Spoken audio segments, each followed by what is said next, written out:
Hi, my name is Curloo. Let's read a book together. Today, we're going to read Chapter 7 of Alice's Adventures in Wonderland. Let's get started. Chapter 7, A Mad Tea Party. There was a table set out under a tree in front of the house, and the March Hare and the Hatter were having tea at it. A Dormouse was sitting between them fast asleep, and the other two were using it as a cushion, resting their elbows on it and talking over its head. Very uncomfortable for the Dormouse, thought Alice, only as it's asleep, I suppose it doesn't mind. The table was a large one, but the three were all crowded together at one corner of it. "No room! No room!" they cried out when they saw Alice coming. "There's plenty of room," said Alice indignantly, and she sat down in a large armchair at one end of the table. "Have some wine," the March Hare said in an encouraging tone. Alice looked around the table, but there was nothing on it but tea. "I don't see any wine," she remarked. "There isn't any," said the March Hare. "Then it wasn't very civil of you to offer it," said Alice angrily. "It wasn't very civil of you to sit down without being invited," said the March Hare. "I didn't know it was your table," said Alice. "It's laid for a great many more than 3. "Your hair wants cutting," said the Hatter. He had been looking at Alice for some time with great curiosity, and this was his first speech. "You should learn not to make personal remarks," Alice said with some severity. "It's very rude." The Hatter opened his eyes very wide on hearing this, but all he said was, "Why is a raven like a writing desk?" "Come, we shall have some fun now," thought Alice. "I'm glad they've begun asking riddles. I believe I can guess that," she added aloud. "Do you mean that you think you can find out the answer to it?" said the March Hare. "Exactly so," said Alice. "Then you should say what you mean," the March Hare went on.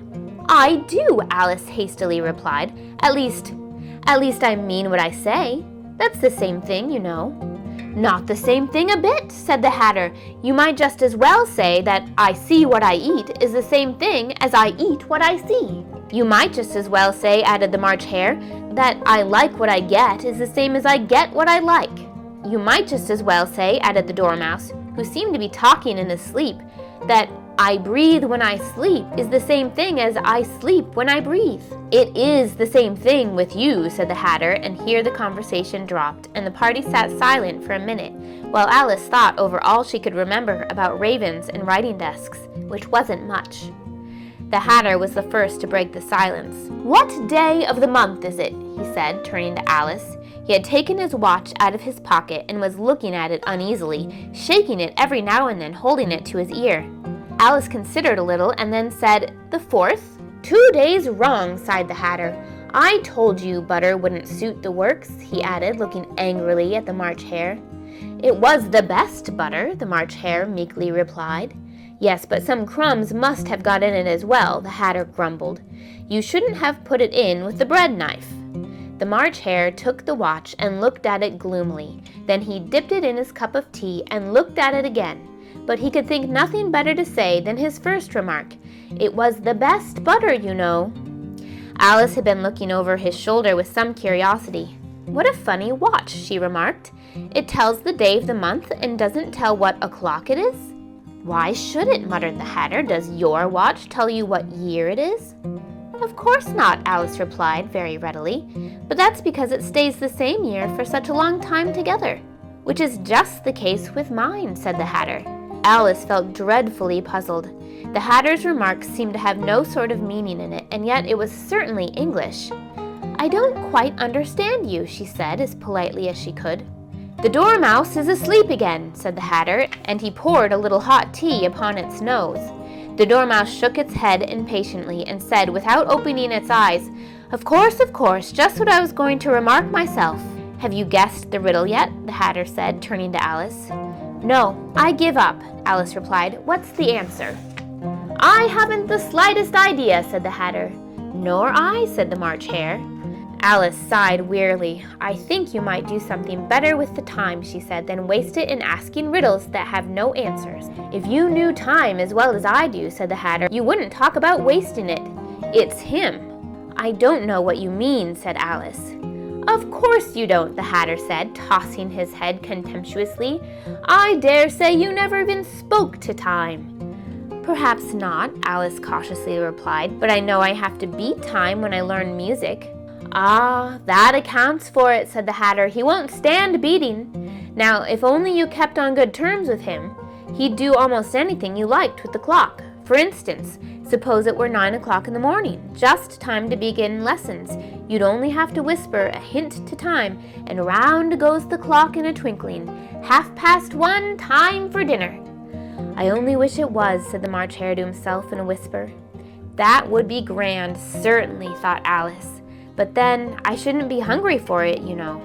"Not at first, perhaps," said the Hatter, "but you could keep it to 1:30 as long as you liked." "Is that the way you manage?" Alice asked. The Hatter shook his head mournfully. "Not I," he replied. "We quarreled last March, just before he went mad, you know," pointing his teaspoon at the March Hare. "It was at the great concert given by the Queen of Hearts, and I had to sing, 'Twinkle, twinkle, little bat, how I wonder what you're at.' You know the song, perhaps?" "I've heard something like it," said Alice. "It goes on, you know," the Hatter continued, "in this way. 'Up above the world you fly, like a tea tray in the sky. Twinkle, twinkle—'" Here the Dormouse shook itself and began singing in its sleep, "Twinkle, twinkle, twinkle, twinkle," and went on so long that they had to pinch it to make it stop. "Well, I hardly finished the verse," said the Hatter, when the Queen jumped in and bawled out, "He's murdering the time! Off with his head!" "How dreadfully savage!" exclaimed Alice. "And ever since that," the Hatter went on in a mournful tone, "he won't do a thing I ask. It's always 6 o'clock now." A bright idea came into Alice's head. "Is that the reason so many tea things are put out here?" she asked. "Yes, that's it," said the Hatter with a sigh. "It's always tea time, and we've no time to wash the things between whiles." "Then you keep moving around, I suppose." "Exactly so," said the Hatter, "as the things get used up." "But what happens when you come to the beginning again?" Alice ventured to ask. "Suppose we change the subject," the March Hare interrupted, yawning. "I'm getting tired of this. I vote the young lady tell us a story." "I'm afraid I don't know one," said Alice, rather alarmed at the proposal. "Then the Dormouse shall," they both cried. "Wake up, Dormouse!" And they pinched it on both sides at once. The Dormouse slowly opened his eyes.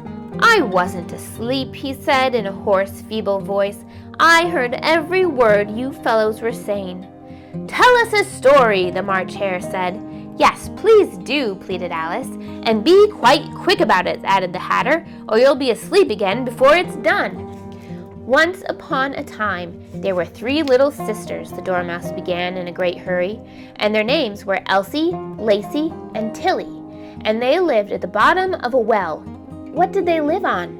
Alice said, who always took a great interest in questions of eating and drinking.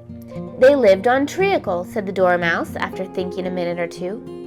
"They couldn't have done that, you know," Alice gently remarked. "They'd have been ill." "So they were," said the Dormouse, "very ill."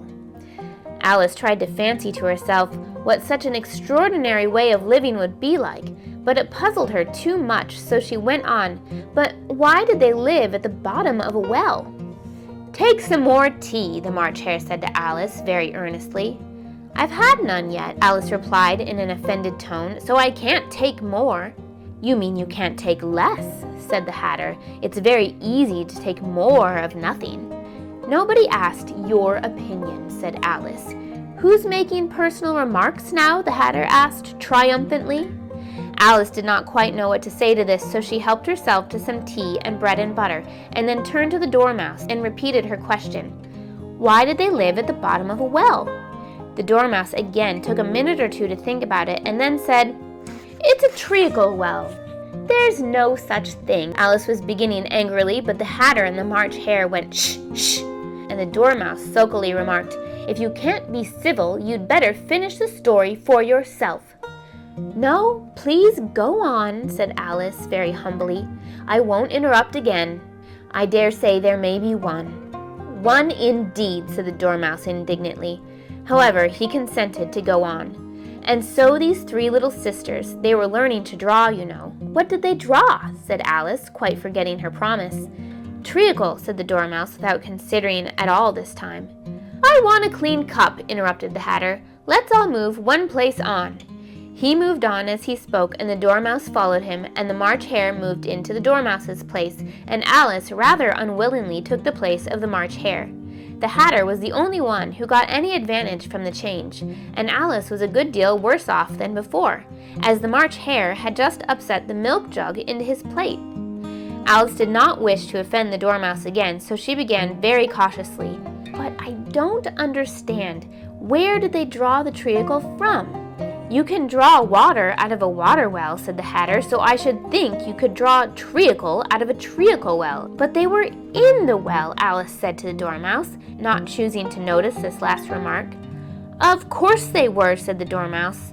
Well in. This answer so confused poor Alice that she let the Dormouse go on for some time without interrupting it. They were learning to draw, the Dormouse went on, yawning and rubbing its eyes, for it was getting very sleepy, and they drew all manner of things, everything that began with an M. Why an M? Said Alice. Why not? Said the March Hare. Alice was silent. The Dormouse had closed its eyes by this time and was going off into a doze, but on being pinched by the Hatter, it woke up again with a little shriek and went on. That begins with an M, such as mousetraps, and the moon, and memory, and muchness. You know you say things are much of a muchness. Did you ever see such a thing as a drawing of a muchness? Really? Now you ask me? Said Alice, very confused. I don't think. Then you shouldn't talk, said the Hatter. This piece of rudeness was more than Alice could bear. She got up in great disgust and walked off. The Dormouse fell asleep instantly, and neither of the others took the least notice of her going, though she looked back once or twice, half hoping that they would call after her. The last time she saw them, they were trying to put the Dormouse into the teapot. At any rate, I'll never go there again, said Alice as she picked her way through the woods. It's the stupidest tea party I was ever at in all my life. Just as she said this, she noticed that one of the trees had a door leading right into it. That's very curious, she thought, but everything's curious today. I think I may as well go in at once. And in she went. Once more she found herself in the long hall and close to the little glass table. Now I'll manage better this time, she said to herself, and began by taking the little golden key and unlocking the door that led into the garden. Then she went to work nibbling at the mushroom. She had kept a piece of it in her pocket, till she was about a foot high. Then she walked down the little passage, and then she found herself at last in the beautiful garden among the bright flower beds and the cool fountains. And that is the end of Chapter 7. Stay tuned for Chapter 8.